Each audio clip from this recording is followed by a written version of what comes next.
Welcome Strategy Battle Gamers to another GBHL YouTube channel video. You are here with your channel host GBHL James. And GBHL Jamie. Part 2 of Middle-earth. No, it's not. Middle-earth's Deadliest Mordor. Deadliest Mordor, yeah. It's the Mordor Sourcebook review. Of course, you can go check out Middle-earth's Deadliest Warband if you should wish. That comes out every Thursday. Every single Thursday. So we are going on to part 2. In the last episode, what did we cover? All the spirits. Certainly did. Spirit heroes. The Spirit Heroes, so and also references to where you could go and see those in some of our other review weeks. So make sure you go and check out that content if you're new to the channel and haven't seen it in the past. Very helpful. This time we are going to be this hopefully might not be as long. I think it'll be but longer. I think it might be longer. I'll try and be a bit more quiet. I get a lot of the time like, what's going on? We are going to be going through the Heroes of Mordor. The Heroes of Mordor that aren't the Wraiths. And there's one person to start off with. It's the bad guy at the Pelennor. Who is it, Mr. Giblin? It's Gothmog, Lieutenant of Morgul. What are you doing? That's my best impression of him. So he's move 6, he's fight 5, shoot 5. Okay. Strength 4, defense 6, 3 attacks, 3 wounds, courage 5, 3 might, 3 will, 3 fate. All the threes in the right places, yeah. Correct. And an evil hero with fight 5. Yeah, it's good. Which is alright. He's got heavy armour and the options for a shield, taking defense 7, which is very good. Again, And key a stat. warg for 10 points. So Totally worth it. Yep. Do it. He's 135 points, so you are paying a premium for all this. And with his gear, he's 150 points. Okay. But he's got a special rule called Master of Battle. If Gothmog is within 6 inches of an enemy hero calling a heroic action, he can immediately call an action of the same type without spending a might point. He cannot use his ability to call a heroic shoot or heroic move action if he has already been engaged in combat this turn. That's very good. That's really good. And that's any hero. Yeah, any enemy hero, yeah. Any enemy hero. That's really good. So if somebody wants to strike against him or does combat. He strikes it for free. Someone heroic combats, he combats for free. Why not? Someone heroic moves. He gets to do it for free. So if you lose priority, it's not terrible with Gothmog. So if you win priority and someone counters it, you go, I'll counter for free. Yeah, I think that's very, very good. Very good. And what else has he got? Is that it? That's it for Master. That's it. Now, evil hero with what seemingly a very strong profile there. Can be mounted, which we like. We like threes in the right places. We love going to defense 7. Yeah, defense 7 is a key one. It's a key one there, you know, especially when you're dueling against other heroes that are strength 4 and the like. And fight 5 is pretty good, especially if you can counter certain things. And you can save your might for that as well, really, because you're not having to save it for spend it combat offs and move offs. Yeah. Now, do we see much of this guy? Not as much as we used to. I used to see him quite a lot. I've seen quite a lot, but the advent of the next hero we're going to talk about has sort of overtaken Gothmog a little bit. Ooh, interesting. Because what you'll notice when we talk about the Mordor heroes is that a lot of them are sort of cheap, captain-esque. Yeah, you know, most of them are named captains. Yeah, exactly. Most of them are on those kind of lines. But this guy's a beefy guy, so that can eat into your ability to take more troops and hoard it out. Yeah. Although you do have quite cheap troops, whereas some people do like to go the other option of builds where they go for some of the cheaper or mid-level heroes and get the more quality troops, because Mordor definitely do have that, which we'll come on to later. But the reason why we don't see him as much is for the slightly cheaper, beefy Shagrat war leader of Cirith Ungol. So everybody remembers this guy, the scrap in the tower, the Uruk-hai, and he is an Uruk-hai. He is 110 points. This is him in his prime. This is him, beefy mode. He's got big shield. It's quite a nice model actually. It looks pretty fierce. Looks very much like the Mordor Uruk-hai kind of build. Aesthetic, Yeah, so he moves 6, he's fight 5, same as Gothmog. He's got shoot value 4+ though. Strength 5. It's better than Gothmog. Definitely better. Defense 7. Same as Gothmog. And not even having to pay for anything to get to that. 3 attacks, 3 wounds, courage 4. It's a little bit worse than Gothmog there. And then all the threes in the right places, 3, 3, 3. Now he comes with heavy armour and a shield, which is why he is defense 7, but he can't be mounted, which could be one of his issues. Although this next one negates part of that a little bit, which is the Shield of Cirith Ungol. In any turn that he charges, Shagrat gains the knock to the ground special rule exactly as if he was a cavalry model. So if he charges and he wins the fight, he's knocking infantry over. And strength 5, he's 3 attacks, doubled up to 6 strikes. Yeah, he's going to kill a lot of stuff. Now with him, we see a few of him out there. He's there a lot, and he's always a pain to play against, I find. Yeah. He's just a little bit risky. And 110 points I actually think is really good value. This is very, very good. It's really, really good value. Because he's not getting to the point of being an expensive hero. He's still sort of the low expensive to high He's high middle, isn't he? Yeah, that kind of sort of 100, 110. You don't mind paying when you're getting something as good as this, because he's effectively strength 5. He's better than Aimer. Yeah. In that position. So yeah, I think that he's very, very good, and also because of his points cost, you can still hoard him out a little bit. Yeah. Now he does have a bit of a sort of sissier version of him, and that is Shagrat, Captain of Gareth Umbrel. Yes, this is him, not when he's leading the army, he's just mulling about in the tower. Yeah, it's him in the tower, isn't it, when he's stolen the shirt. The mithril coat. So, move 6, fight 5, 4 plus shoot, it's the same as this. Strength 5, defense 5, because he's only got armour, he's not got his shield or his heavy armour on. 2 attacks, 2 wounds, courage 4, 3 might, 1 will, 1 fate. So he's an Uruk-hai named Captain. Yeah, he's 55 points. So very cheap for what he is. Yeah. And he can take a shield to defense 6, which is a nice point to be at. Which you would do. So at 60 points, you've got effectively an Uruk-hai Captain, although he can't go to defense 7, which could be seen as a problem. Half the points though. Of Shagrat War Leader. Certainly yes. Now, when you see this guy, you tend to see him a little bit more in sort of the fluffier lists. Yeah. And also, he's just he's not a bad hero at fight 5 with 2 attacks, 2 wounds, a courage, strength 5, and 3 mights bonus. Yeah, of course it is. You get the extra might in there, which some people like to choose over some of the other things. So, he's pretty okay for his points. He's pretty okay. Yeah. So next up, we've got Grishnak, and Grishnak is. We'll do Grishnak and Gorbag at the same time, since they are the exact same profile. But not the exact same person. No. So Gorbag is who Shagrat fights with in the Tower of Gareth Umbrel, whereas Grishnak is, of course, the orc who gets Merry and Pippin. Yeah. So we all remember that. Interesting looking models, rather ugly, but I guess they're fit the look of it, yeah. They've got exactly the same profile. They both fight for 5 plus shoot value, they move 6 inches, strength 4, defense 5, 2 attacks, 2 wounds, courage 3, 3 might, 1 will, 1 fate. So it's that named captain kind of profile. For 45 points though. Cheap. That is very cheap. That's 90 points if you take them, 100 if you take them with their shields, for 6 might in your army and 2 leaders, which is dirt cheap. Dirt cheap, and it's got a nice kind of theme to it as well. I think Jamie brings up a good point. 100 points, 6 might. You can't complain. You can't complain. It's 2 Warband leaders as well, which is like. Especially if you go for, the Mordor Sword. It's a very versatile book. It's a very expanded army list. Yeah.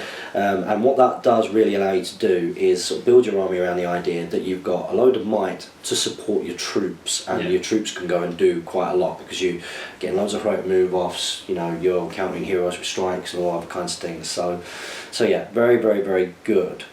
But then we get the unnamed orc captain. Yep, unnamed orc captain, which is the same as Grishnak and Gorbag, just with 1 less might, but gets the option for a warg, an orc bow, and is 5 points less. So the might cost is taken off. The might cost is taken off. I have seen people sort of consider just taking orc captains instead, sacrificing the might, but to have the mount. Yeah. Sometimes it's very worthwhile, but I think the extra point of might is probably better in the long run. In one of those rare circumstances where we say it's probably not as better to mount your heroes. Yeah, in one of those types of lists, that kind of Mordor list. Then we get a very interesting orc called Kardush the Firecaller. I don't remember him from anything. I don't either. He was completely made up by Games Workshop. Oh, so a complete Games Workshop invention here. Yep. Tell me the model. Yeah, throwing a terrible fireball. 60 points. Okay. Fight 3 with a 5 plus shoot value. Strength 3, defense 4. It's been errated. In the rulebook, it's 2 attacks, 1 wound. That went the wrong way round. It's 1 attack, 2 wounds. Oh, okay. Courage 3, 1 might, 3 will, 1 fate. And he has armour and a spear. So, from that low-level castery kind of evil caster profile. We'll talk about his magical powers, because they're quite interesting, and then his special rules which support those. Mm-hmm. So, magical powers, he has Fury on a 3+, so you're not losing anything if you don't take a Shaman. And he's got a unique spell called Flame Burst. You know why I made that noise? It's happened to me before. And me, it's not nice. Cast on a 3+, range 6 inches. Flame Burst, fire leaps from Kardash's outstretched palm to strike a nearby foe. The target suffers a strength 6 hit. For 3+, that is fantastic. Like, really, really good. Is this a spell that you... Is this a spell that you can resist, or is it... If you are a hero, yes. Yeah, good stuff. You keep talking, because I'm going to plug it. Oh, goodness me. Then, so, very powerful ranged attack there. He's got a special rule called Heart of Darkness. At the start of any priority phase, before a dice are rolled, Kardash can drain the life essence from a nearby orc to replenish his own sorceress powers. Remove one of your orc models within 6 inches of Kardash as a casualty. Kardash regains D3 will points. This can't take him beyond 3. Hello. There you go back. Yeah, that was great. Yeah. So, do you know that one? You hear it? Yeah, when he kills Kills an orc to regain D3 will. Now, I've only come across this once, and that was he's not a James Slayer anymore, I think he's admitted to that. Oh, Quinn. Quinn, yeah. Yeah, Quinn. I've had this from Quinn as well. It was nice. And he uses it very well, actually. Yeah. It's nice when it goes off, and that whole killing an orc, so you're getting the will back, so you can really sort of chuck at it. I mean, it's... Just flame bursting EV, it goes down to 1 to keep fury, and then, it's not nice. If you're surrounded with some terrible orcs, it's a cheap way of getting... Orc trackers are fantastic for this job. Yeah, how much is it? 5 points with a bow. Yeah. With 4+ shoot value. So there you go. So you get all the use when you're arriving, and they just follow for him. And think about with a wraith, if you were buying extra will to be able to cast spells, 5 points. So that fits. Just think of it like that. It's a good way of thinking about it. But what's also fantastic with this is, in the current meta, is Ring Wraith sap Shaman's will to take away their fury. Start the priority phase, he kills an orc, gets his will back, hopefully he gets 2, casts fury, all the orcs charge into the wraith. Nice. So it's a good way of getting your will back to get fury active again. That's really good. It's really cool. That's really good. And he's got one more, which is called Shadow Pawn. At the start of any priority phase before dice are roll, Kardash may sacrifice himself to give a single Ring Wraith within 6 inches D6 will back.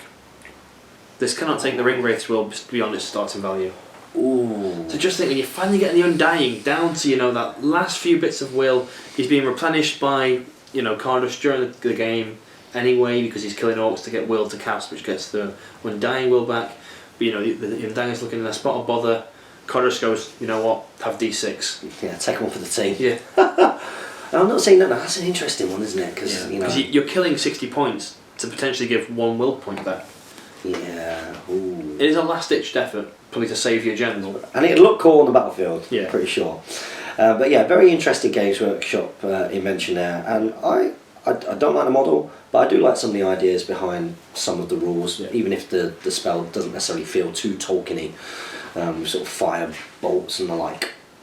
So yeah, that is Kardash, which then takes us on to one that we will have seen before. So I'm just trying to find the Orc Shaman, because it makes a perfect leap to go to them next. However, just below him, it's just Mordor Orc Shaman. Oh, Mordor! I thought I was reading that from Ryan. Yeah. So there is a Mordor Orc Shaman. Now, is it the same as the exact same as the Angmar one? So go and check the playlist for the Mora and Angmar, one of those. Exactly the same spells. Same model. Same points. Same everything there.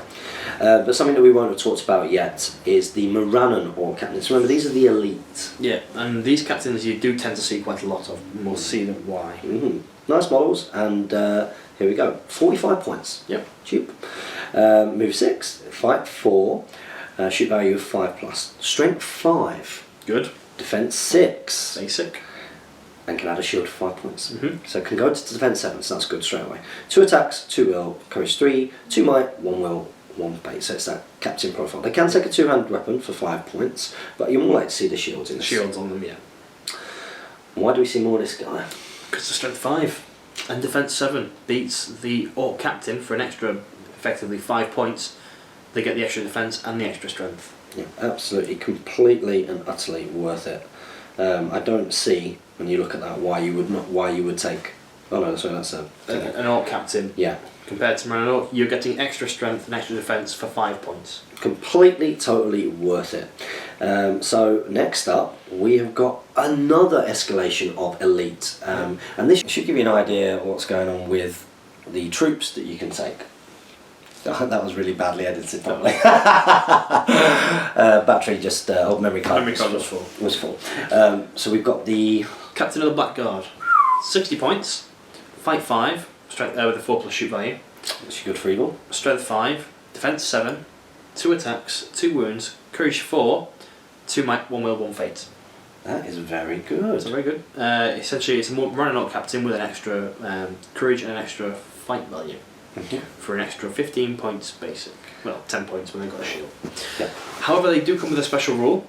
For the Dark Lord, while at least one Ringwraith or Sauron himself is alive and on the battlefield, a Captain of Blackguard is treated as being Courage 6. Now that's really big for evil. Yeah. Really, really big for evil. Captain with Courage 6. They're not going to run away often. It allows them to sort of look after troops on a different part of the battlefield away from the Wraith. Especially when captains don't tend to be target priority in any kind of way, shape or form. They're just sort of little mic caddies that you ignore for a bit. You tend to ignore, yeah. So actually, it makes them a little bit more of a priority, because giving Courage 6 to the rest of your army is pretty handy. And pretty well pointed as well, I think. Yeah, it's fair. It's fair points. It's fair pointed. Again, you've got that. It just shows how versatile this list is. We've just named 3 different captains, all at different points level, all with probably a bit of a different role in that. Yeah. So pretty good, but that's not the first Blackguard guy. No, we've got a second one here, the Blackguard Drummer, who we don't really tend to see because drummers only affect their own race. Well, this one's got special rules for it, so we'll come on to see why we don't see him so much. He is Fight 4 with a 4+ shoot value, Strength 5, Defense 5, 1 attack, 1 wound, Courage 4, no might, no will, 1 fate, and 45 points. So immediately, the drummer here, he's a hero. He's a hero, yep. A hero, and he can lead troops and stuff. You can compare him to a Mariner Captain with points value, where you're getting 2 might, but the drummer comes with a war drum for Urukai. At the start of the move phase, after any heroic actions have been called and executed, the drummer can sound the advance. All Urukai warriors within 12 inches of 1 or more drummers sounding the advance increase their movement by 3 inches for that turn, though they cannot charge. So essentially it's like a free, very large range heroic march. Which could be pretty good. Yeah. Now, you said we don't come across these very often. I did come across one. I've played against one as well. Was it at Nova? No, this is a good few years ago when they first came out. I played against one at Nova, and the lad had a Blackguard army, and we'll get onto the troops. They're very good troops. Different kind of build. It's a very elite build of the Mordor Force, coming way away from hoarding it out, and very good troops. And of course my army was Rivendell Knights, so I've got the speed. Normally, you move away, you don't want to be engaging that kind of horribleness. And he had him as his leader because he had such a combat force. But of course, that meant that he was instantly all of my target priority, all of it, because it was to the death. 5 as well. To the death. Everything went on him because it meant I not only got the leader kills, but it meant they couldn't catch me anymore. Because before that, he was moving faster than me. Yeah. With heroic marches and everything, he was moving faster than my horses. That was quite worrying until I nailed him with everything. Which you would do with 1 wound, 1 fate, defense 5. Yeah, so we don't see many of them. Interesting models as well. I like the aesthetic. Yeah, they are cool. Very rare. Yeah, very rare metal ones. But yeah, you just don't see them because they only affect Urukai, and in the Mordor list, the only Urukai are the Mordor Urukai and Blackguard, which don't make a great battle line when that's running off from your spearmen behind. Exactly. Which you then, if you were going crazy, you might see an Orc Drummer. An Orc Drummer? So he's 40 points. It's Fight 4, Shoot Value 5, Strength 4, Defense 5, 1 attack, 1 wound, Courage 3, no might, no will, no fate. Sorry, 1 fate. Armour and a war drum, and his war drum affects orcs and has the exact same effect. Okay. So essentially, you might actually see an orc drummer because you can take a good front line with Morans. Yeah. But you still don't see them very often because 40 points for 5 points more, you're getting Gorbel or Grishnak, and that's 3 might compared to no might, 1 wound, 1 fate. Yeah. So unfortunately, the drummers, I just think the drummers should be like a big upgrade for a troop rather than it's an a interesting hero. I completely agree with you. Like maybe if it was like 30 points for a troop to carry a drum that can be passed around, maybe. Yeah, maybe. I can see that. Seems to make a little bit more sense that it would be along the lines of a horn or a banner rather than them being heroes themselves. It's why we don't tend to see as much. Even though you think in theory, of course with an evil force it isn't usually particularly great at shooting, you want to be getting into combat quickly. But it's probably more useful just having the might to be doing the heroic marching and taking those instead. Think of the hit and then heroic move when you get there to actually get into combat. Exactly, and actually have something which is going to be reasonably useful in that situation, rather than taking something that has no might at all. It's pretty vulnerable for its points. Yeah. Now, something completely different next, something that we've not really seen, and this is a Castellan of Dol Guldur. He's a spirit, so we didn't talk about him in the last spirit things. No. But we had a nice half-hour video there, so that's okay. He's 40 points. Dirt cheap.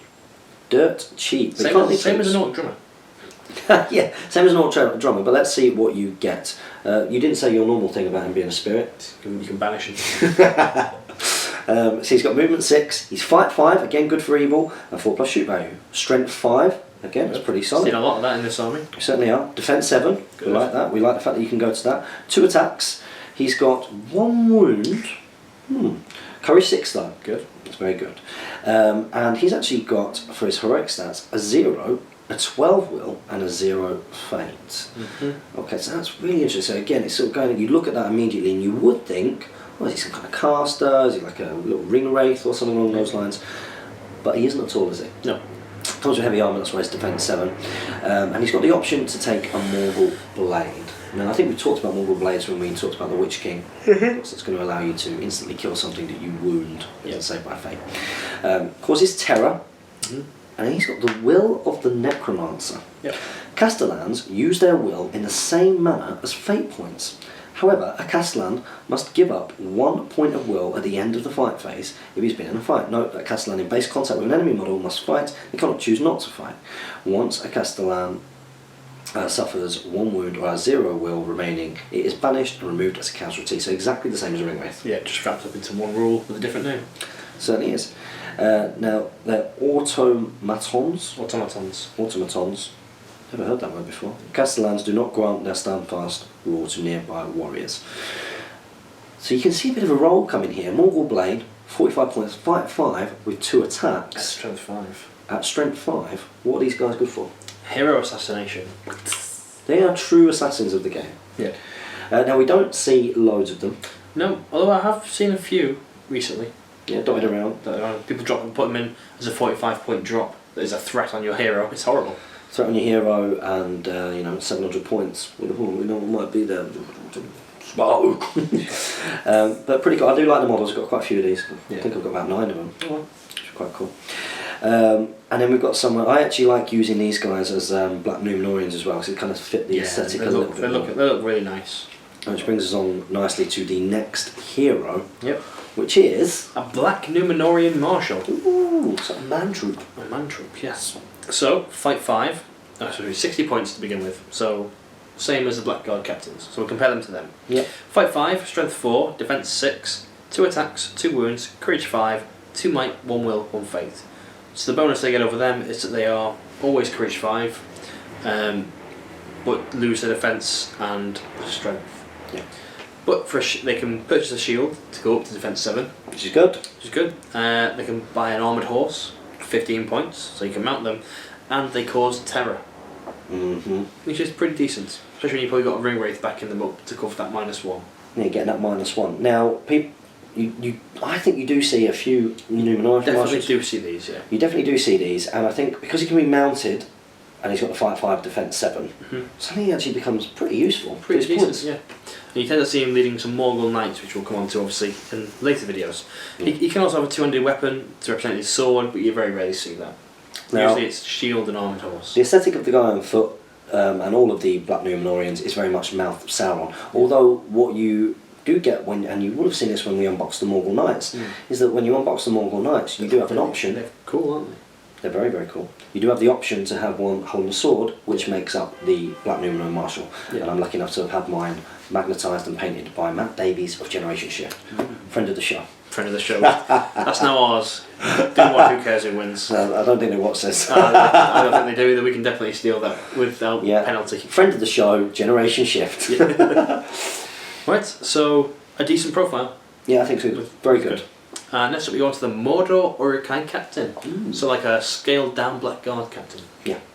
You can do this one. Yeah, he is an Urukai, and he is 50 points, so a bit cheaper than the Black Numenorian. What do you get for that? Well, he's the same fight value, he's fight 5, but he goes up in strength, he's strength 5. He's only defense 5 though, so he goes down, and he's got 2 attacks, 2 wounds, courage 4, so that's down, and then 2 on 1, like a captain, a normal unnamed captain. He's taking all both for 5 points, you're probably not going to see that on him. He can take a shield for 5 points, which you probably will see on this guy, and he can take a 2-handed weapon for 5 points, which when you have a look at some of the troops that they take and why you might take Mordor or Urukai Captain, you might take that with him. Yeah. But generally not. We don't see these guys. You're not going to see these guys very often. You've got the comparisons. If you're going to go for one of these, take Shagrat.